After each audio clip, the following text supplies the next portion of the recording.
un adolescent peut en cacher un autre, ou comment être à l'aise, comment se sentir à l'aise et utiliser nos ressources, améliorer nos ressources en consultation avec nos adolescents. Et oui, parce que les adolescents, en soins de santé primaire, 75% d'entre eux vont bien, mais pour autant, les 20% qui vont moins bien, ils viennent chez le médecin généraliste.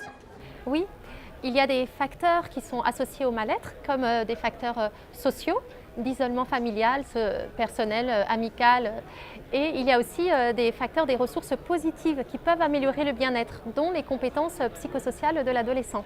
Absolument. Ces compétences psychosociales doivent être mobilisées et c'était donc le point principal de cette session où on a évoqué effectivement non seulement la partie clinique mais également la partie d'espérance qu'il faut avoir parce qu'un adolescent change beaucoup, vite et il a beaucoup de compétences en lui-même qu'il faut savoir chercher et exploiter.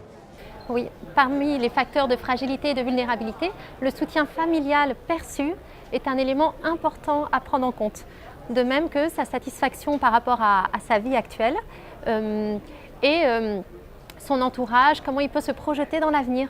Voilà, la projection dans l'avenir et la situation familiale, l'attachement avec sa famille, ce sont les éléments clés qui ont même surpris l'assistance, qui pensait que les pères, à l'heure où les pères aidants sont très à la mode dans tous les colloques, finalement, non, c'est bien la famille qui est essentielle à cet âge-là. Et pour autant, il y a des pathologies qu'on doit repérer. Oui, la prévention doit se faire au niveau de la santé mentale, des addictions, au niveau de la sexualité, la consommation de substances et des infections sexuellement transmissibles. Voilà, donc c'est la santé sexuelle, ce sont les passages et les conduites à risque, bien entendu, et tout cela peut être repéré dans le cadre d'une consultation normale. Seulement 20 minutes, c'est court, n'est-ce pas Gladys? Oui, mais on peut s'arranger pour structurer la consultation au mieux. Faire 5 minutes de consultation avec l'adolescent et ses parents, ou avec son parent, puis 10 minutes avec lui seul à accueillir son motif de consultation, explorer un peu plus les domaines de prévention, l'examiner, et 5 minutes restant pour faire venir le parent à nouveau et faire une synthèse de la consultation. Surtout, ne pas hésiter, c'est l'un des messages clés, à revoir le patient, à lui donner un rendez-vous rapidement. Ça veut dire qu'il faut être disponible, qu'il faut être dans une posture d'écoute très active, particulièrement avec ce public-là, qui est très sensible à la notion de secret et qui a une grande confiance dans son médecin généraliste qu'il connaît depuis très longtemps. Oui, après on peut lui donner des outils, des ressources en ligne comme Alcool Infoservice, Tabac Infoservice, Joueurs Infoservice. On s'exprime. On s'exprime, tout à fait. C'est un très très bon site oui. pour les jeunes adolescents et pour les médecins. Et ensuite, en cas de difficulté, on peut adresser l'adolescent vers des structures d'aide. Absolument.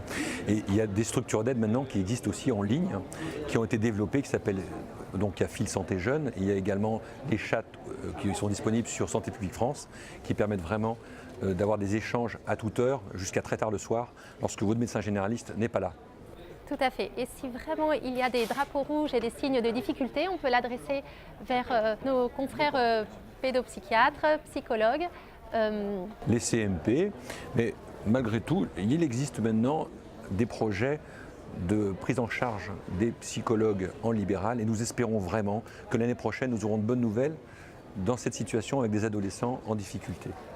Donc j'espère que cette session aura permis d'améliorer nos compétences et nos ressources pour aider à améliorer la relation de confiance avec les adolescents et établir une alliance thérapeutique. Cette alliance n'est pas seulement thérapeutique, mais c'est un vrai parcours de soins très très particulier. Il faut oublier le mot soin, c'est un parcours de vie qu'on va construire avec les adolescents grâce à ce type de technique et à ce type d'outils que beaucoup de médecins ne connaissent pas très bien. C'est pourquoi cette session a eu un grand succès, je crois. Oui, en tout cas, moi j'ai beaucoup apprécié.